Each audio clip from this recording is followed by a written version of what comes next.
নমস্কার বন্ধুরা, সবাই তোমরা কেমন আছো? আশা করি তোমরা সবাই ভালো আছো। তো আজ আমাদের বিবাহ বার্ষিকী। তো আজ আমরা দক্ষিণেশ্বর গিয়েছিলাম পুজো দিতে এবং খুব সুন্দরভাবে পুজো দিয়েছি। মায়ের দর্শনও খুব সুন্দরভাবে করেছি।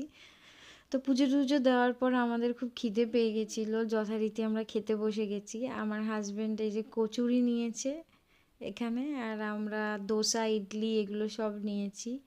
অনেকক্ষণ ধরে চেষ্টা করছি আমার ছেলেটাকে খাওয়ানোর, কারণ ও সকাল থেকে কিচ্ছু খায়নি, কিন্তু কিছুতেই ওকে খাওয়াতে পারলাম না। লাস্টে ওর বাবা চেষ্টা করলো, তাও খেলো না।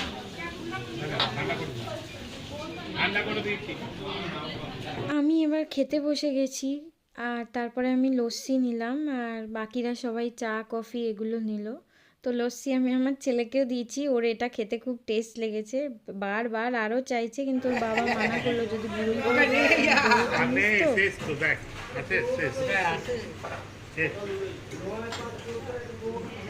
আমরা এবার বেলুন মঠের দিকে যাচ্ছি। তো এই যে যাওয়ার সময় অনেকগুলো বাঁদর দেখতে পেয়েছি। তো আমার বাবা ছেলেকে বাঁদরও দেখাচ্ছে, দেখো মাংকি। যাওয়ার সময় প্রচুর দোকানও এখানে রয়েছে, প্রচুর ঠাকুরের জিনিসপত্র পাওয়া যায়, তাছাড়া মেয়েদের সাজার জিনিস পাওয়া যায়।